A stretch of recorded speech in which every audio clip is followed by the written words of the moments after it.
네, 공법 체계도 강의. 자, 정비법의 5번째 주제인 추진위원회와 정비사업 조합에 관한 내용들 설명드리도록 하겠습니다. 자, 우리 추진위원회는 조합 설립을 위한 준비단체라고 이해를 하시면 되겠습니다. 추진위원회는 조합 설립을 하기 위해서 여러 가지 준비 업무가 많기 때문에 준비단체를 추진위원회를 구성을 해야 되는데 이 원칙적으로 추진위원회 구성이 의무입니다. 의무적으로 추진위원회를 구성을 하고 추진위원회 구성을 할 때는 전체 토지 등 소유자 인원의 과반수 동의가 얻어지면 추진위원회 구성 동의가 확보가 된 겁니다. 자, 3분의 2나 4분의 3이 아니라 2분의 1 초과하는 과반수 동의만 얻으시면 돼요. 토지 등 소유자들이 모여서 추진위원회를 구성을 하고 관청한테 승인받아서 추진위원회가 구성되고 조합 설립의 준비 업무를 합니다. 자, 관련 내용들 좀 보시면 추진위원회의 구성 절차가 있습니다. 자, 일단 추진위원회는 조합을 설립하려면 미리 정비구역 지정 후 위원장 포함해서 5인 이상의 위원을 뽑고 추진위원회 내규인 운영규정을 작성합니다. 자, 이따가 조합 설립할 때는 정관을 만들지만 추진위원회는 운영규정 그리고 토지 등 소유자 과반수 동의를 받아서 추진위원회를 구성을 하고 관련 서류를 첨부해서 시장운수 등한테 승인을 받아야 된다. 추진위원회가 의무적으로 구성을 해야 됩니다. 추진위원회는 위원장 포함해서 5인 이상의 위원, 운영규정이란 내규를 만들고 토지 등 소유자 과반수 동의를 받아서 관련서를 첨부해서 시장운수 등한테 승인을 받아야 된다. 추진위원회 구성 의무. 자, 그런데 예외가 있어요. 추진위원회를 구성하지 아니할 수도 있다. 어떤 경우냐면 행정처로부터 공공지원 같은 걸 받을 때는 추진위원회 구성하지 않고도 바로 조합 설립으로 갈 수 있습니다. 공공지원을 하려는 경우, 공공지원 같은 것들이 관청이 이제 우리 재개발 재건축 사업을 도와주는 공공지원을 하려는 경우에는 추진위원회 구성하지 않고 조합을 설립할 수도 있다. 이거 예외 좀 알아두십시오. 자, 추진위원회가 구성되면 추진위원회가 어떤 업무를 수행하는지 봐야 돼요. 추진위원회는 정비사업의 전문관리업자, 우리 재개발 사업을 법률적으로 행정적으로 지원해주는 전문관리업자를 선정할 수 있어요. 자, 설계자 선정도 가능합니다. 자, 여기다 메모를 하실게요, 여러분들. 이 설계자나 전문관리업자를 선정할 수 있지만 시공자 선정은 X입니다. 자, 시공자는 조합 설립이 되고 나서 시공자를 정하는 거예요. 추진위원회는 전문관리업자나 설계자까지만 선정할 수 있고 시공자 선정은 X. 자, 시공자 선정은 그 조합 설립이 되고 나서 시공자 선정이 들어가야 됩니다. 자, 그리고 추가적으로 계략적인 사업시행계획서. 자, 원래 사업시행계획서는 조합이 만드는 거지만 계략적인 거는 추진위원회 단계에서 미리 만들 수 있고요. 조합 설립을 위한 준비 업무, 그러니까 추진위원회의 내규인 운영규정 작성, 또 조합을 설립하기 위한 동의서 같은 것들을 미리 받을 수 있다. 조합의 내규인 정관 초안 같은 것도 만들고 창립총회 개최. 여기 좀 체크한 거는 우리 체계도에 좀 빠진 내용들이니까 추가적으로 메모하시기 바랍니다. 자, 우리 추진위원회 업무는 자, 재개발 사업을 준비하기 위해서 조합을 설립하기 위한 준비를 위해서 전문관리업자 선정, 설계자 선정을 할 수 있다. 시공자 선정은 안 됩니다. 계략적인 사업시행계획서, 조합 설립의 준비 업무. 자, 추진위원회 내규인 운영규정 작성.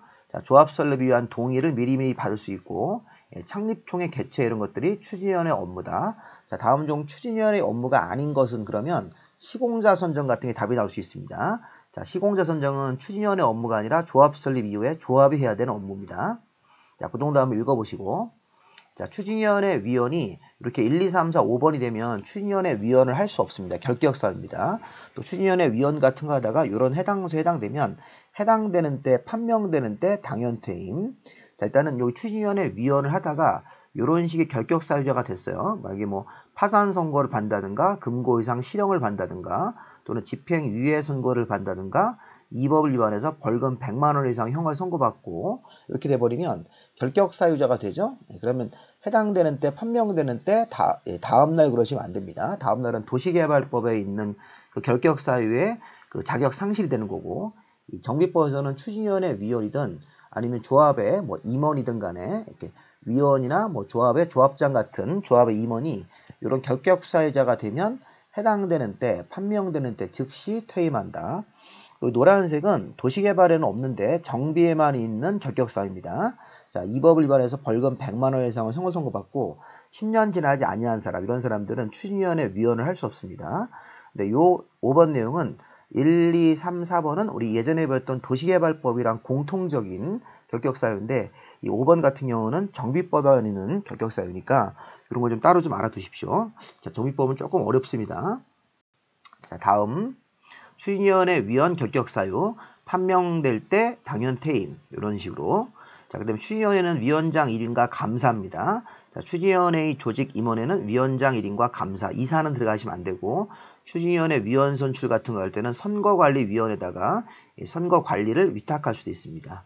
자, 추진위원회는 운영 규정에 따라서 운영을 하고 토지 등 소유자는 추진위원회 운영 경비를 납부해야 된다. 자, 이런 내용들을 기본 내용으로 보시고 여기 체크한 것들은 조금 빠진 내용들이니까 책에도에다 메모하시면서 추진위원회 관련 조항들 이렇게 5개까지 추진위원회는 위원장 1인과 감사로 이렇게 임원을 조직하는 거고 위원 선출 같은 거 할 때는 선거관리위원회 위탁하고 추진위원회는 운영 규정에 따라서 납부하고 토지 등 소유자는 운영 경비를 운영 규정이 정하는 바에 따라서 납부를 해야 됩니다.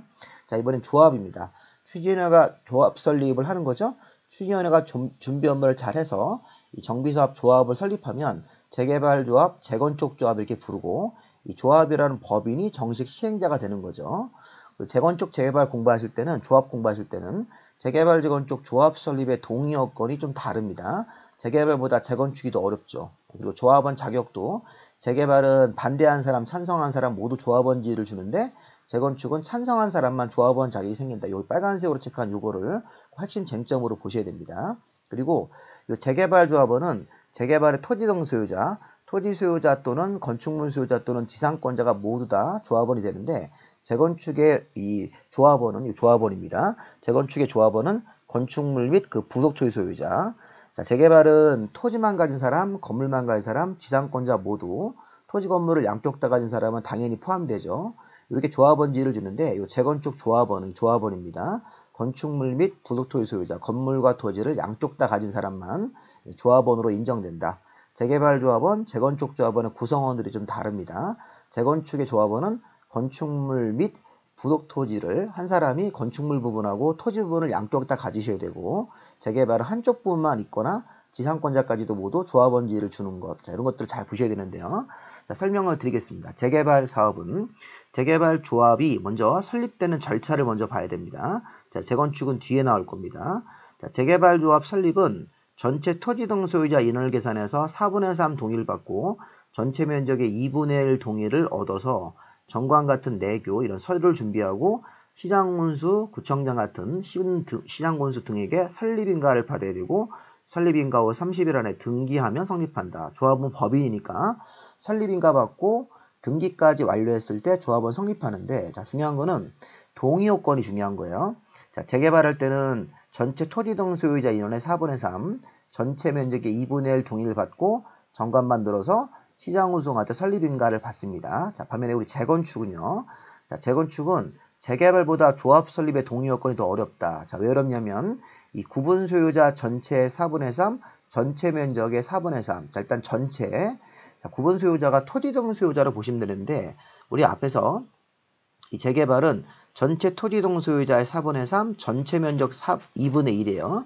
근데 이 재건축 같은 경우는 전체 토지 등 소유자, 구분 소유자의 4분의 3이고 전체 면적도 4분의 3이 되는 거예요. 그래서 이게 전체 부분에서 이 면적이 4분의 3이기 때문에 이것도 훨씬 더 재개발보다 까다롭지만 이 앞에 게 중요합니다. 앞에 각동별 소유자의 과반수 동의를 받아가면서 전체 소유자 4분의 3, 전체 면적 4분의 3을 양쪽 다 받아야 되는 사실입니다.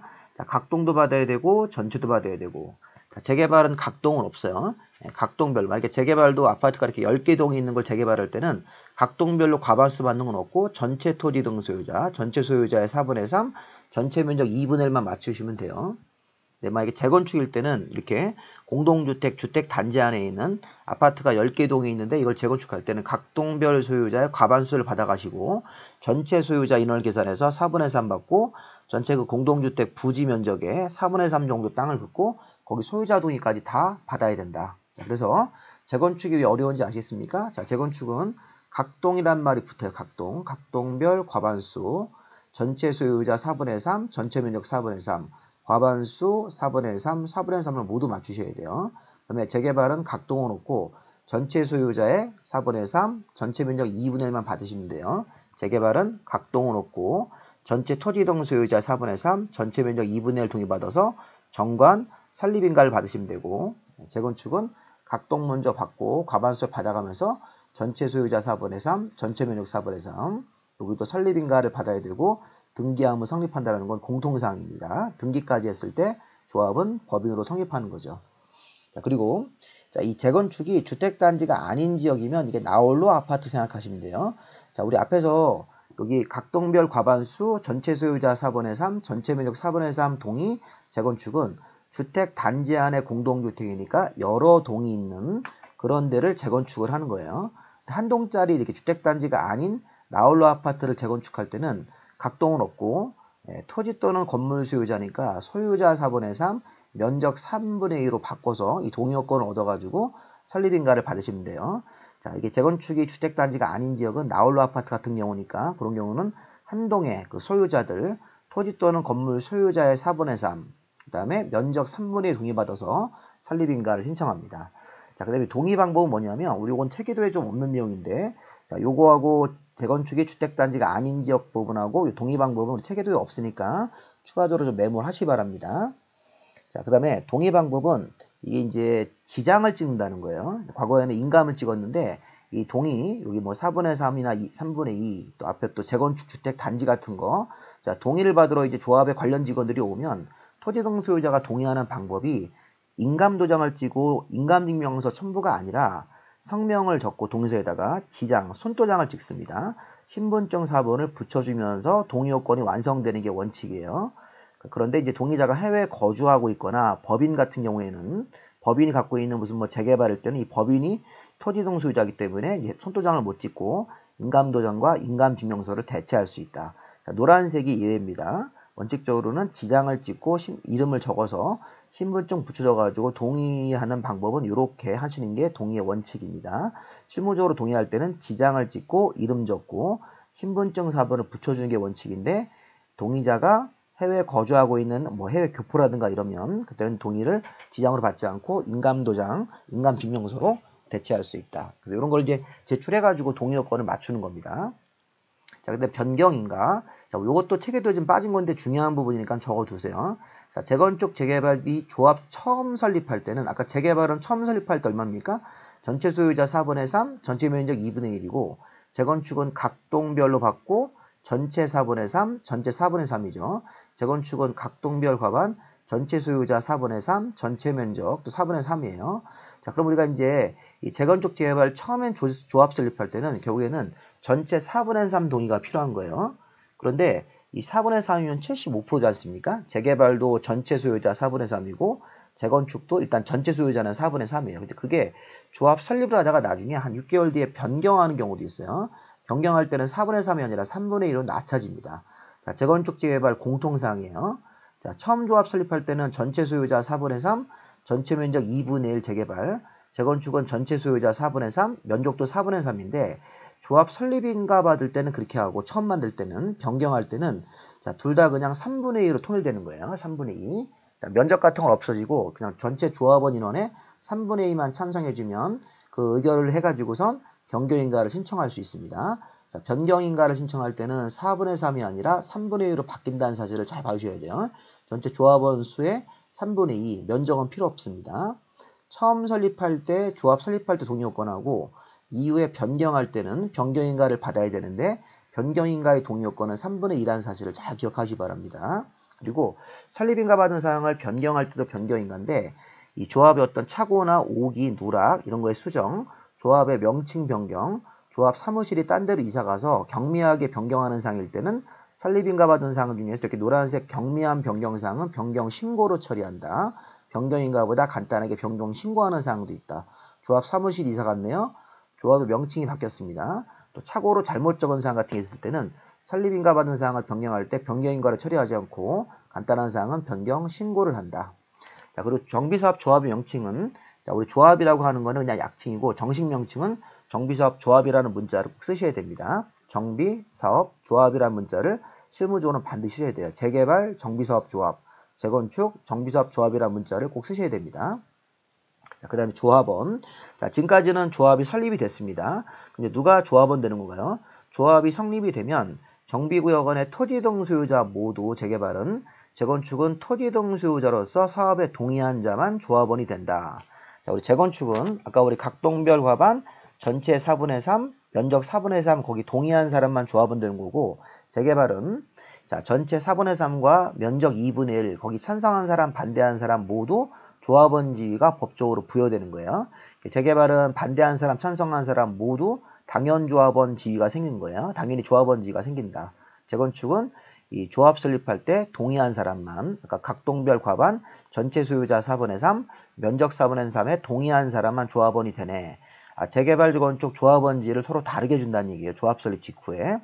그래서 재건축 조합원 중에서 이제 찬성한 사람만 조합원 되니까 여기 조합 설립에 동의하지 않은 사람은 그냥 토지동 소유자가 되는 거예요. 조합원이 안 되고 조합원 지위를 갖지 못한 그냥 토지동 소유자로 되고, 이 사람들은 나중에 일정한 시기가 되면 현금 받고 나가야 됩니다.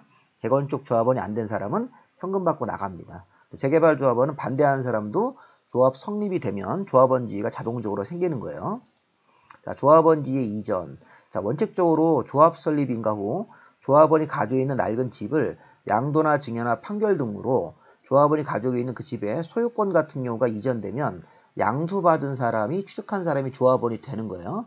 자, 원칙은 조합 설립 인가 후에 조합원이 가지고 있는 낡은 집이나 어떤 토지를 양도나 증여 등으로 넘겼을 때는 그 소유권을 넘겨받은 사람이 조합원이 되는 거예요. 그래서 조합원 명칭을 가서 바꾸면 되는 겁니다. 자, 그런데 투기과열지구로 묶여있는 우리 서울이라든가 분당 같은 이런 투기과열지구로 묶여진 지역은 재건축은 조합 설립 인가 후, 재개발은 관리처분 계획 인가 후 양수받은 사람이 조합원이 될 수 없다. 자, 이게 부득이한 사유로 양도하는 경우는 그러하지 않단데, 자, 이게 무슨 얘기입니까?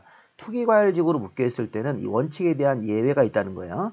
투기과열지구로 묶여있는 서울 같은 데서는 재건축은 조합 설립 인가 이후부터 매매로 이렇게 양수받은 사람이 소유권만 넘겨받지 조합원이 안 된다는 거예요. 원래는 조합원 되는 게 원칙인데, 근데 이게 투기과열지구로 묶인 재개발 사업일 때는 조합 설립보다 좀 늦은 절차인 관리처분계 인가 후부터 조합원 지위가 넘어갈 수 없는 그런 조치가 떨어지는 겁니다.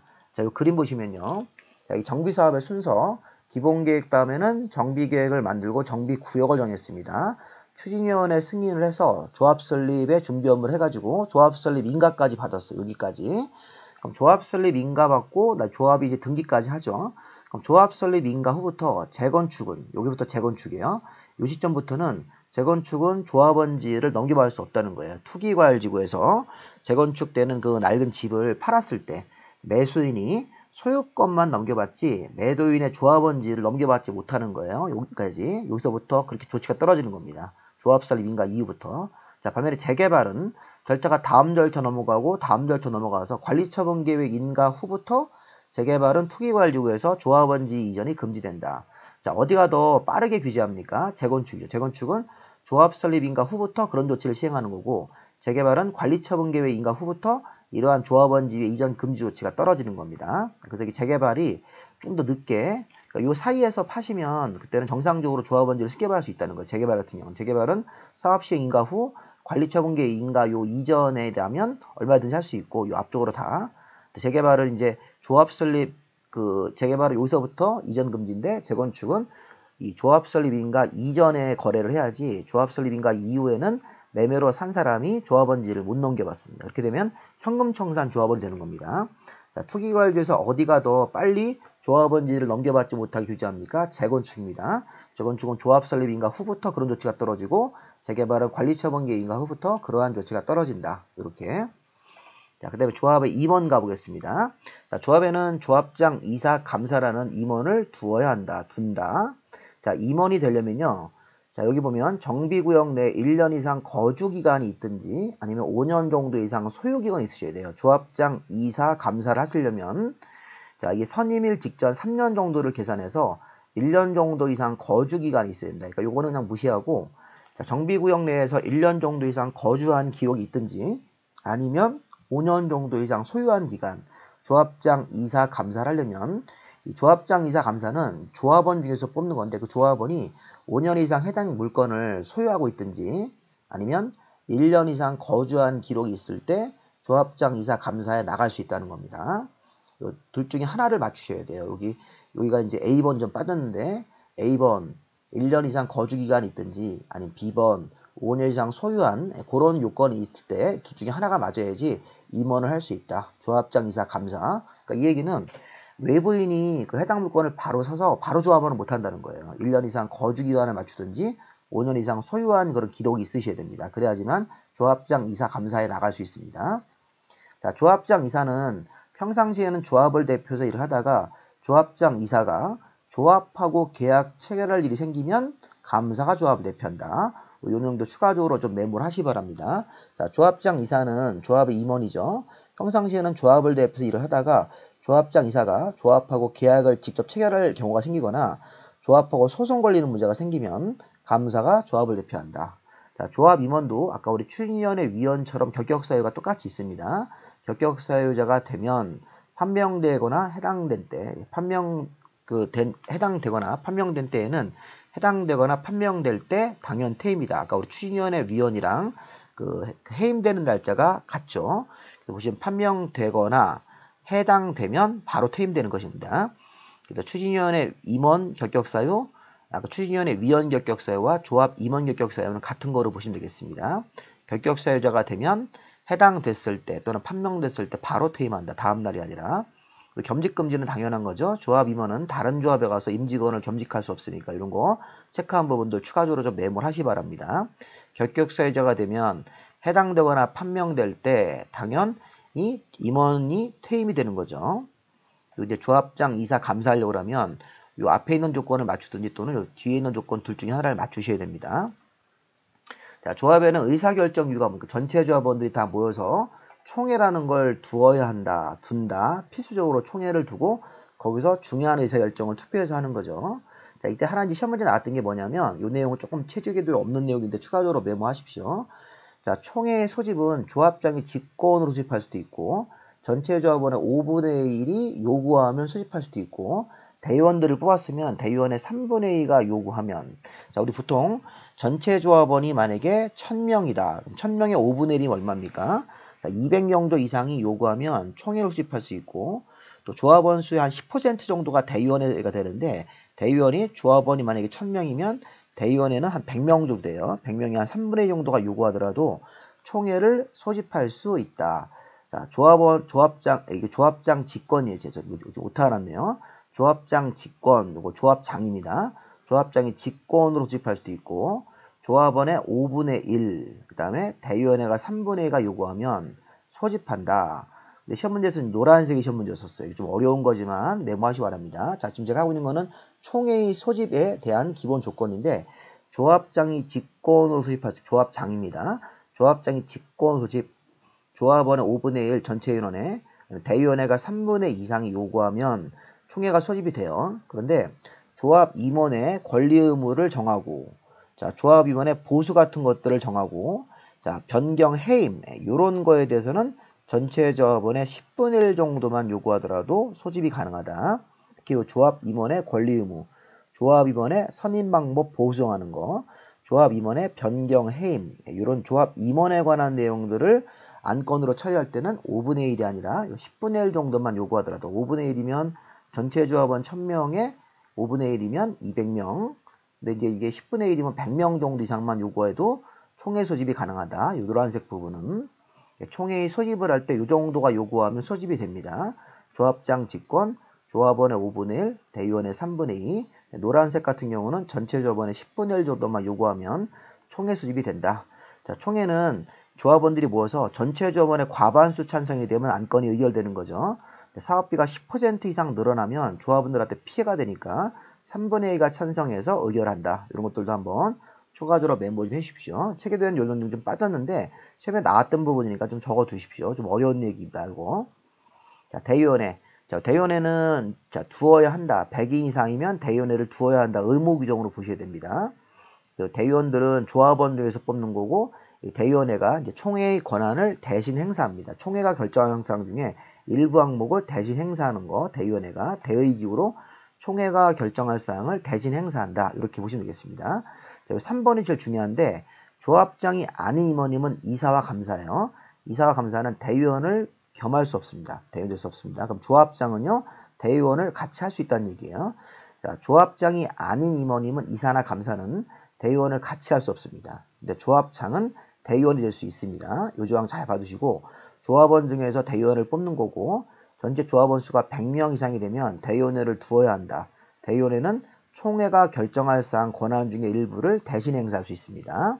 이렇게 좀 보시면 되겠고요. 자, 여기까지 마무리하고 체계도 여러분들 많이 신청을 해보고 계십니다. 이 분홍색 체계도를 제가 우편으로 보내드리고 이 파란색 체계도는 제가 이메일로 원고를 보내드리면 이거 몇 페이지 안 되니까 집에서 이런 체계도는 좀 사이즈가 좀 커요. 이 체계도, 이 파란색 체계도 2장 정도, 2권 정도 이렇게 붙인 사이즈니까 보시고 무료로 제가 보내드리고 있을 테니까 저 문자로 우편 주소 알려주시고 이메일 주소 알려주시면 제가 강의하다가 틈틈이 직접 붙여드리고 있을 테니까 이렇게 특히 또 이게 이메일 주소 알려주시면 제가 기출문제하고 예상문제 같이 보내드리고 있습니다. 기출문제 잘 받아서 풀어보십시오. 이론을 핵심 이론을 배운 다음에 기출문제를 풀어서 여러분들 실력을 확인하셔야 돼요. 그래야지만 공법의 내용을 제대로 공부하는 겁니다. 자, 강의는 계속 유튜브로 올라갑니다. 이런 체계도 강의 끝나고 나면 제가 문제풀이 강의도 올려드릴 테니까 열심히 유튜브를 통해서 공부하시고 올해 다 모두 다 합격을 제가 진심으로 기원하겠습니다. 여기까지 마무리하겠습니다.